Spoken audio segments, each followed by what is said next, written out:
Welcome to Earth911's Sustainability in Your Ear, the podcast conversation about accelerating the transition to a sustainable carbon neutral society. I'm your host, Mitch Ratcliffe. We're back to have another conversation. Thanks, folks, for joining in.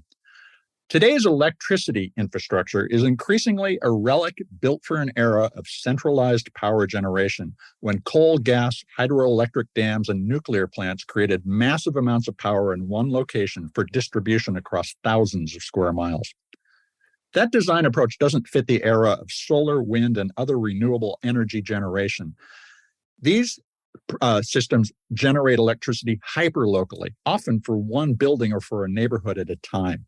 These times call for a different approach to electricity distribution, one that mixes national and regional grids with local generation, and a new concept, the microgrid, which is a local electrical grid with defined electrical boundaries that can act as a single and controllable entity connected to or that can operate independently from the regional electric grid. Our guest today is Rod Matthews, co-founder and CEO of Brevian Energy, a renewable energy technology company based in Vista, California.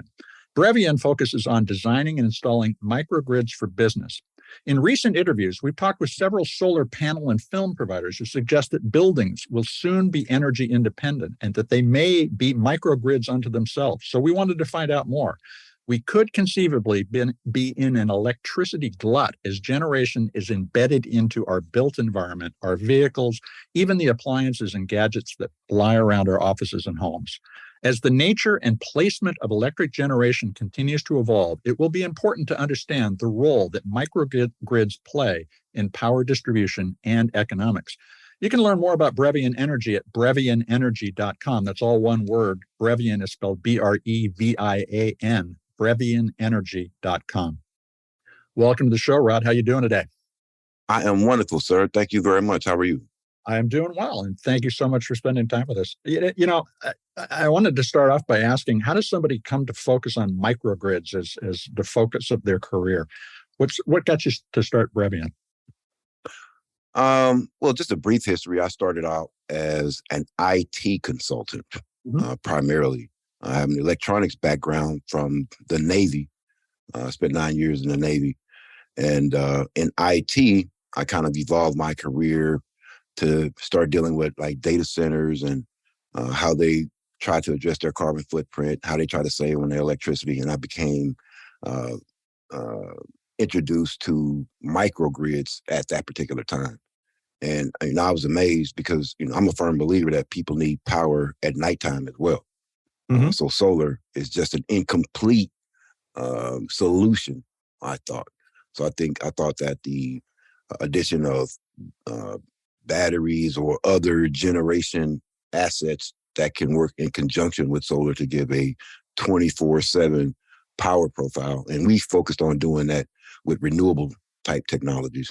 One, because I looked here, the past couple of days have been the hottest days on record in, 250,000 years of recorded history. So I think there is some validity to climate change per se, not global warming, but climate change. It is real. So anything that we can do to curb our greenhouse gas emissions, I am in favor of. And this is one way I think we can do it in a constructive manner. Well, now, you mentioned that you come from the IT world and you did some work with cloud computing. How did that get you thinking about the potential for microgrids, this notion of a distributed kind of edge-oriented power generation strategy instead of the centralized approach that we knew in the 20th century? And that's just it. One, from a redundancy standpoint, resiliency standpoint, from a security standpoint, these are things that we felt that are very important. I go back probably 6-7 years ago. I'm in San Diego, by the way, Southern California. And we had an event that happened with a guy changing a fuse in a power station in Arizona, literally took out all of Southern California for about 7-8 hours, no power, no cell phone towers, no nothing. I mean, we were vulnerable at that point. Just imagine, that could tell, whoever, whatever, hey, all I have to do is take out this one little bitty substation here and I can affect power for millions of people. So having decentralized power really kind of eliminates that as a threat. So from a security standpoint, from an efficiency standpoint, we see microgrids as definitely the way to go to really counter that as a threat. Now, you focus on business microgrids. What kind of businesses are you seeking as customers? Are they primarily large organizations, or is it lots of small businesses as well? Well, really, our focus, we have a laser focus on the 1 megawatt to about 100 kilowatt business. So that's small and medium-sized companies.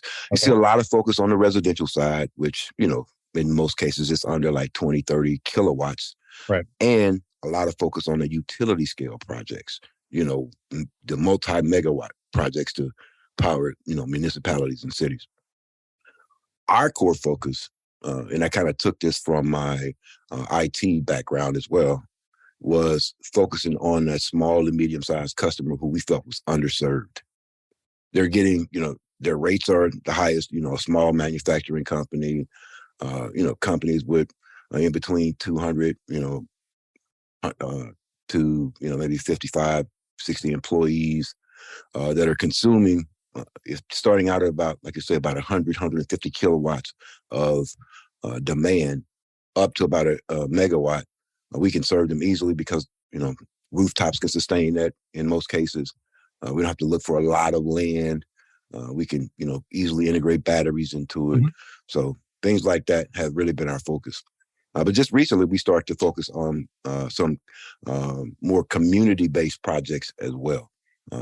Looking at the recent infrastructure bill that was passed, mm-hmm. Looking at the Inflation Reduction Act that was passed, there is, a lot of funds that are available under the Justice 40 initiative to, bring some of these technologies to communities who could not afford it previously or can't afford it on their own. I want to talk about that a little bit more later, but let me ask you a few kind of basic questions here. So are residential microgrids fundamentally different than business ones? Or is it fundamentally no? They're they're the same. It's It's really just the scale of bigger batteries, more solar panels, more different generation options. I don't think you'd put a hydrogen fuel cell at your house right now with the technologies that are available. But who's to say that won't happen in the future? Sure. Now, the other question that I think it sets the stage is we know that solar generation costs have just plummeted over the course of the last decade, but are the mm-hmm. other supporting technologies for a robust microgrid also falling in price? Absolutely. Absolutely. You see the battery prices are going down. Mm-hmm. We're seeing other technologies coming online. Like I said, our focus is on, renewable technologies, but, things like diesel generators have been, part of microgrids for a very long time, mm-hmm. and still probably are the most predominant generation source of technically a microgrid or diesel generators, but we want to get away from that. Well, you mentioned hydrogen generators. Do you think that's a viable near-term solution to replace the diesel generator? I do. Because we can use things like methane capture mm-hmm. to power these. But the technology that we use right now, there is a component that we use that involves natural gas, mm-hmm. But it has the ability to also run on captured methane and, imported hydrogen or renewable or green hydrogen as well. So we can implement those technologies and they are only becoming more prevalent. And there are more research and deployment of those technologies coming, every day. So if I'm a business owner and I'm thinking about a microgrid, what would the most common choices that I would be presented to choose from? Most commonly, you'd find, solar and, mm-hmm. Batteries. Okay. And control systems that go along with it. We use lithium ferrous phosphate batteries. A lot of the batteries that you see on the market right now is lithium ion. Mm-hmm. And there is somewhat of a fire hazard. They run a lot warmer, where the lithium ferrous phosphate batteries run at room temperature. There is no fire hazard associated with them, and they can also cycle, more times than the lithium ion batteries. So they can take the load every day as opposed to just being there on standby in the case of an emergency. So that's the difference between what we do. So they become an active part of the grid rather than just a Absolutely. That is correct. So we take the load every day. So what kinds of problems are businesses solving using microgrids these days? Why do they come to you?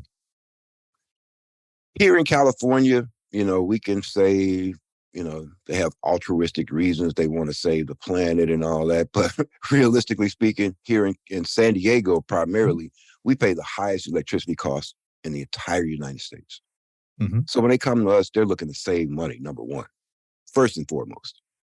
Probably second on their mind is the resiliency aspect of it. They're used to, at least 3-4 times a year, their power going down, or there's some maintenance going on at times where it's inconvenient to them. Mm-hmm. And, probably back of their mind, this old green stuff. That sounds good too. But first and foremost, it's the money aspect for them. So when they want to say green, they're talking about dollars. Well, apparently that's been the driving force in business for some time, I hear. No doubt. When you mentioned a lot of small and medium-sized companies are now able to get into this, but yes, how does this affect a large organization that might have a campus? Is this the right kind of solution for me to think about if I'm a Qualcomm in San Diego, for instance? Absolutely. Again, they have very high energy rates as well. Mm-hmm. So it's one thing for them to be able to control their costs and be able to control their own environment. They're not reliant on the local utility at that point. The local utility is actually a backup for them at that point. So let's talk a little about the money, the flow of money. How does the billing of customers on a microgrid work? Because energy is flowing back and forth between the microgrid and the regional grid. Mm-hmm. There's revenue associated with this. If I'm a member of a microgrid and I'm one of several small businesses, do we all split the revenue from the electricity generated by our systems? I mean, it really depends on how the situation is set up. Mm-hmm. What we like to do are what's called power purchase agreements with our customers, where, they don't pay any upfront costs. They have no CapEx or capital expenditures on their parts. Mm-hmm. We build out the power infrastructure, and then we just have them sign like a 20 to 25 year agreement to purchase power from us at a fixed rate that is lower than what they get from the current investor-owned utility. And we have fixed escalators, maybe 2%, 3% of what their price is going to go up. So it's very projectable. Absolutely. That's what they get. They can really understand what their costs are, and they can project those out, 5 years, 10 years down the line. A much different world than the way that we've seen power prices continue to go up, despite the fact that inflation is falling, costs are falling. It's really absolutely interesting. It's a really important conversation. I want to take a quick commercial break. We're going to be right back. Hey, extended producer responsibility change makers. Let's unite. Meet me and the Earth911 team in Portland, Oregon this September at the 2023 U.S. Product Stewardship Forum, the nation's only conference dedicated to EPR legislation and best practices. The circular economy is being crafted today, brick by brick, with EPR legislation, and packaging recycling efforts are leading the way. 2022 saw unprecedented momentum, with 18 states considering over 60 EPR bills, and 6 became law. This year in Portland, you'll find exclusive insights from globally recognized EPR experts. The Product Stewardship Institute invites you, the movers who will shake their regional recycling and composting systems with new ideas. Network. Hone your EPR knowledge and form strategic alliances to drive the circular results this world needs. Now is the time for producer responsibility. So join us at the 2023 U.S. Product Stewardship Forum in Portland, Oregon. That happens from September 11th to 14th. Register today at productstewardship.us. Product stewardship is all one word, no space, no dash. Productstewardship.us. Be a part of the solution, because stewardship starts with you.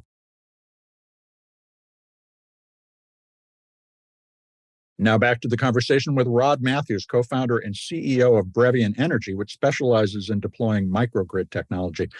Now, Rod, we were talking a moment ago about billing, and this is, I think, where there's a lot of interesting and potentially controversial decision-making going on right now. Tell us about what net energy metering is and how it allows businesses to sell or buy energy from the grid interchangeably. How can these net energy metering systems be used by utilities to control the pricing of electricity?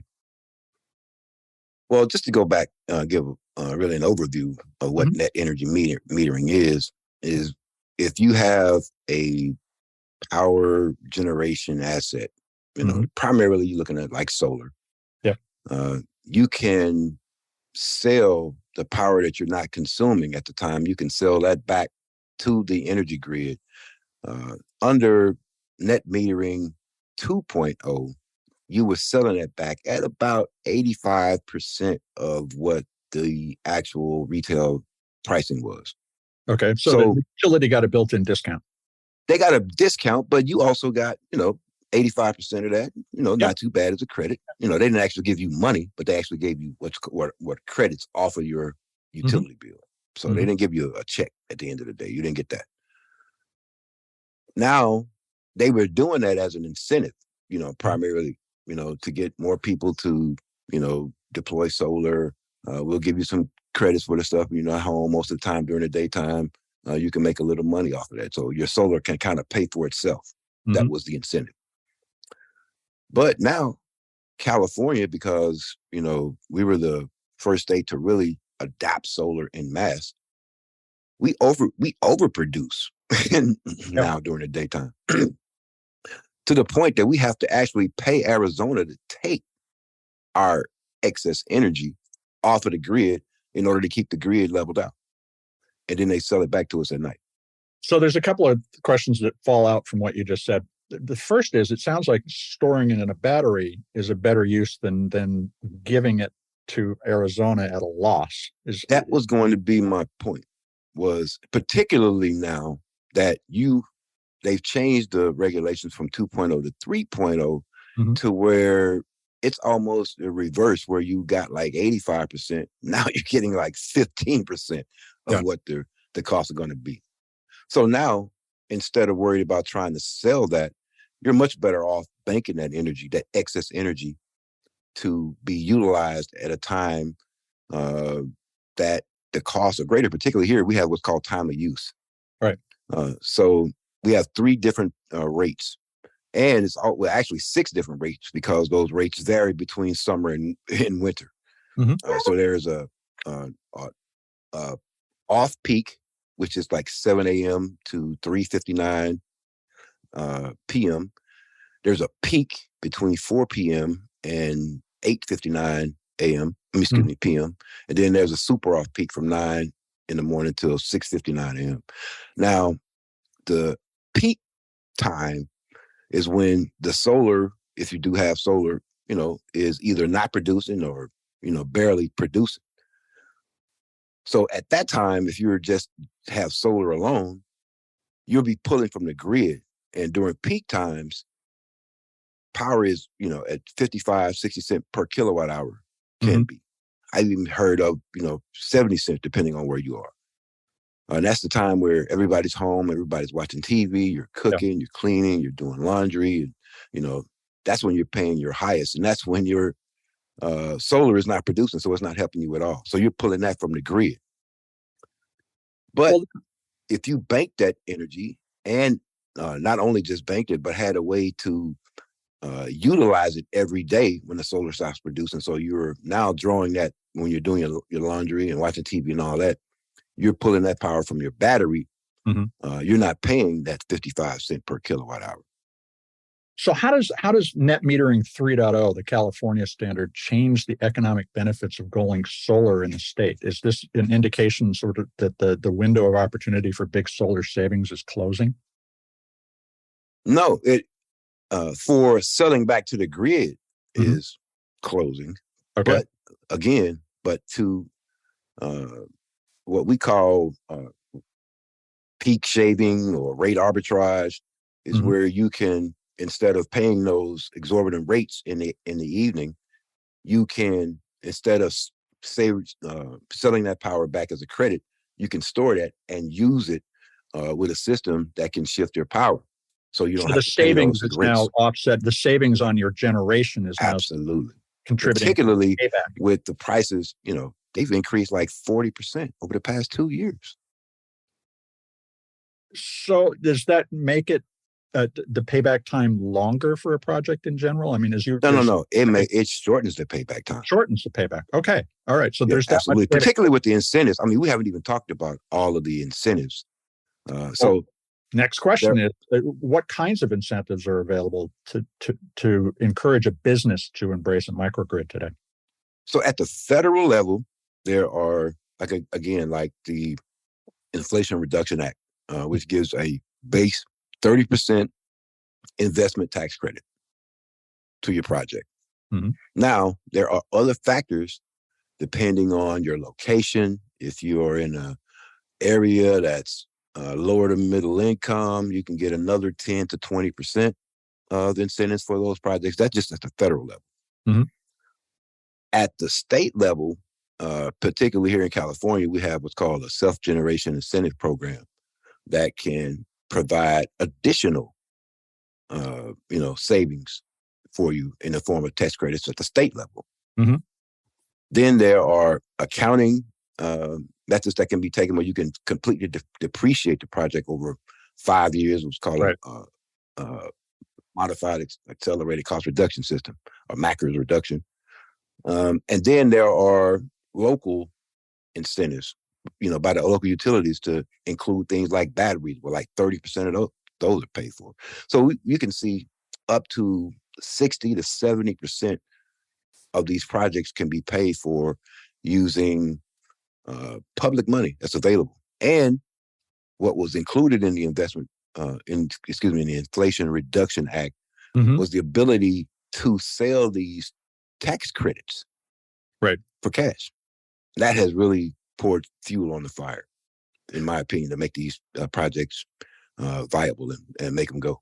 Now, you mentioned earlier that you work with a lot of smaller, underserved community organizations like nonprofits and churches. How can these organizations take advantage of what you just described?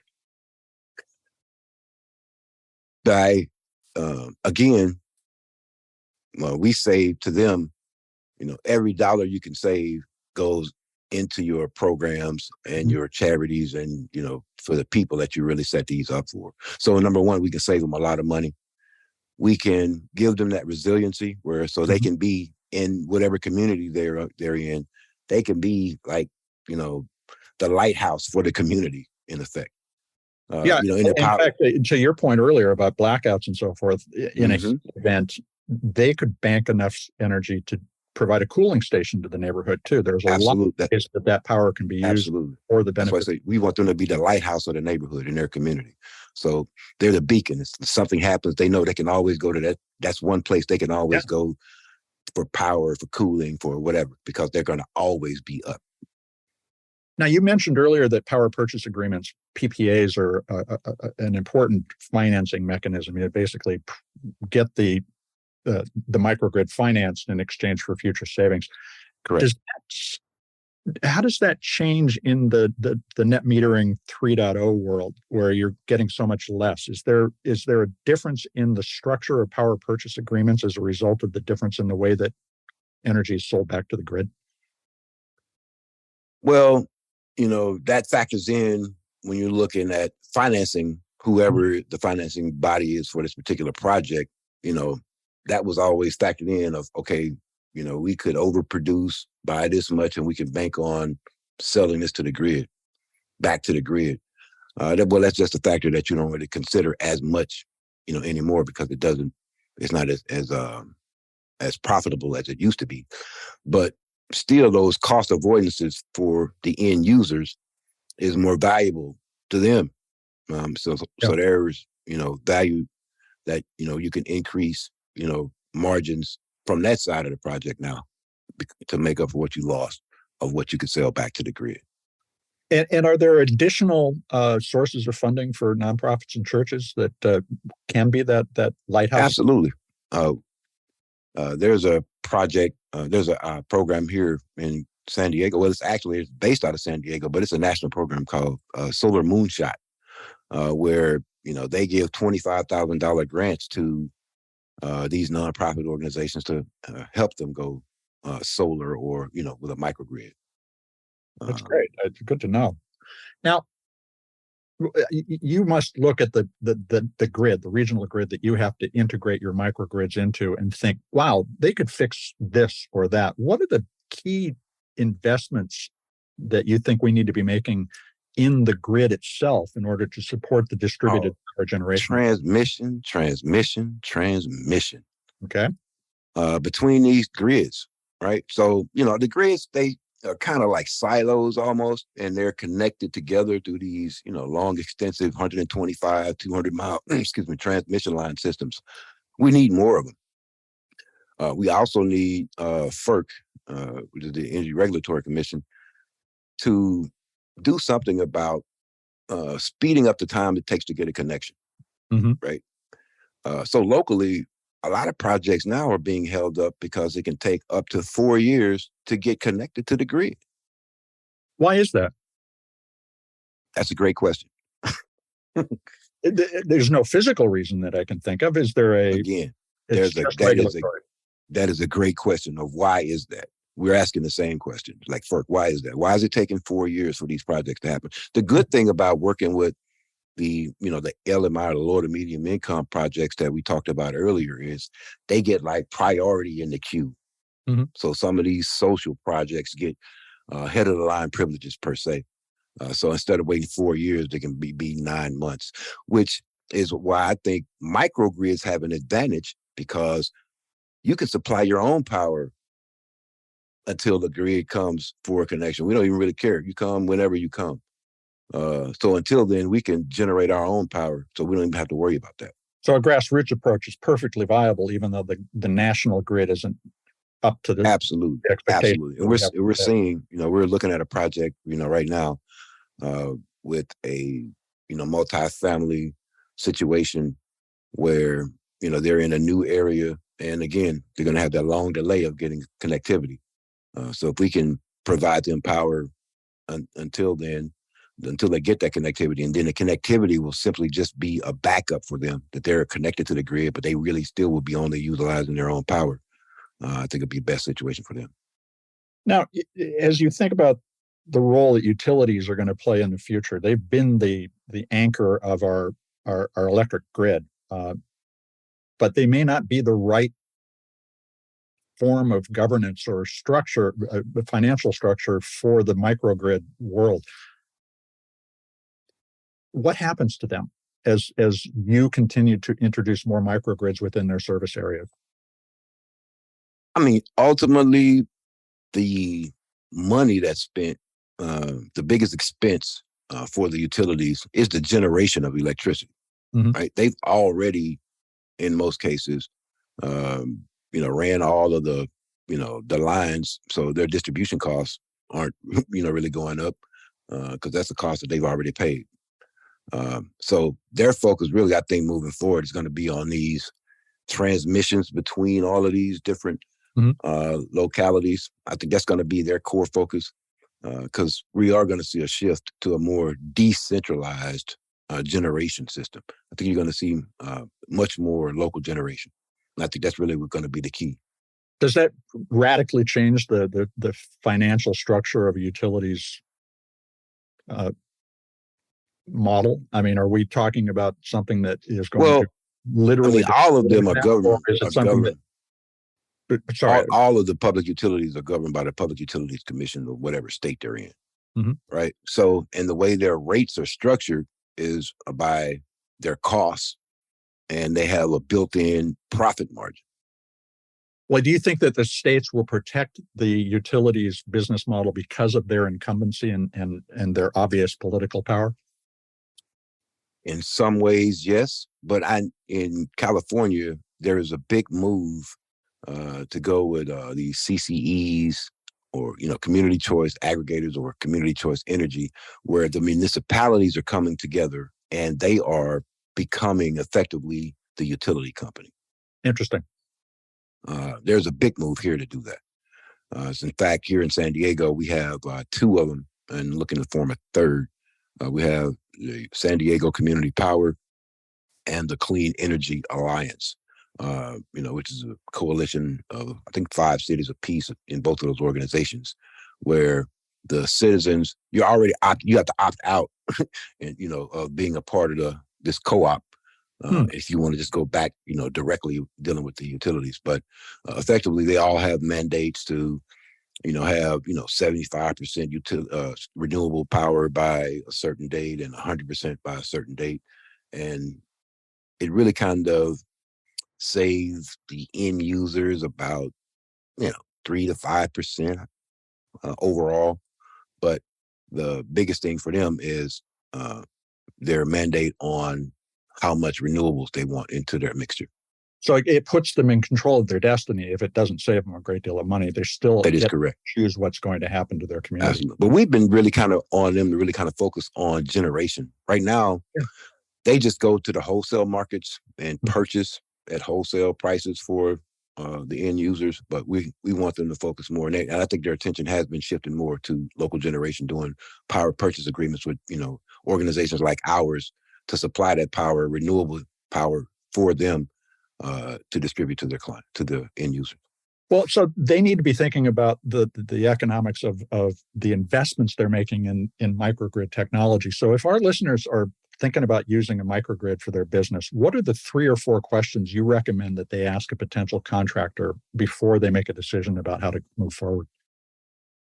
So I think really the key is really understanding what your needs are over the next 5-10 year period.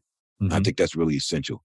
So you need to work with someone who can provide you, that consultative type relationship, so they can come in and help you kind of identify, what are your mission critical assets? How much power do you really need? What is your growth projection over the next 5-10 years? What does that mean? What kind of equipment are you using now? What's on the horizon? So you really need someone to come in and help you analyze that. So not just, build it, but help you really understand from an assessment, what it is you need. So for just to use Amazon as an example, not that they're a small business, if I'm going to transition my delivery fleet from diesel to electric, that means I'm going to need a lot more energy at my distribution hubs. That is correct. So that's the kind of thing somebody should be thinking about is as electrification takes hold, how does my power mix change? Yeah, especially like you said, with anybody who has a fleet in particular, because there's a big move for electrification in all fleets, moving forward. So we really need to understand, what that requirement is going to be. And should someone have a financial advisor involved in these discussions as well? Absolutely. Okay. You need someone to, understand, to do the analysis, because it could be more beneficial for you to finance the project yourself as an end user, take all of the credits, that are associated with that, and just pay another company to do what's called O&M, or operation and maintenance, for the system itself. It could be much more financially beneficial for you. So to have someone to be able to break that down and analyze from that perspective, your CFO or, in these larger organizations, it could be more, like I said, could be much more to your benefit to take all of those credits yourself, as opposed to just paying a flat rate for the service. It's really interesting, because this brings us full circle to what we were talking about at the beginning, the IT-oriented structure that we're entering today, where this is a familiar conversation if you've decided to outsource web hosting, for instance. Yes, absolutely. So it's not a deep science. It's actually familiar decision making that people are ready to make. Absolutely, very familiar. Again, if you have the resources to implement, or at least kind of maintain these things yourself, with some assistance. If you're a company, big real estate firms like Berkshire Hathaway or CB Richard Ellis, some companies like that, they have actually divisions assigned just for renewable assets for their businesses, right? So they're not actually doing the generation, but they have people who are assigned to take care of that aspect of their business. So they dedicated people to that. That opens a door in my mind that I had kind of expected would be closed by the end of this conversation, because it isn't that hard. It's actually a very familiar conversation. As you think about the power mix between microgrids, local, regional, national grids in the future, in 10 years, where do you think we're going to be in terms of the mix of energy in the country? I mean, predominantly say in 10 years, the big national grid, everybody, I mean, most of the people will still be getting their power from that. I see, maybe 10 to 15% mixture of renewable technologies. However, I do see that rate exponentially increasing because of the things that have been put in place over the past, couple of years. You're going to see much more of these projects get off the ground. You're going to see a larger shift in that. And you're seeing even the oil companies see the writing on the wall, because they are now investing billions of dollars into these renewable resources, because they understand that, if they just stayed on the fossil fuel route, their industry is finite, because there's only so much in the ground where the sun shines every day. Well, Rod, this has been a fascinating conversation and encouraging. Thank you. I appreciate it. And how can folks keep up with what Brevian Energy is doing? Well, you can always go to our website. It's brevianenergy.com. That's BREV as in Victor, IAN energy.com.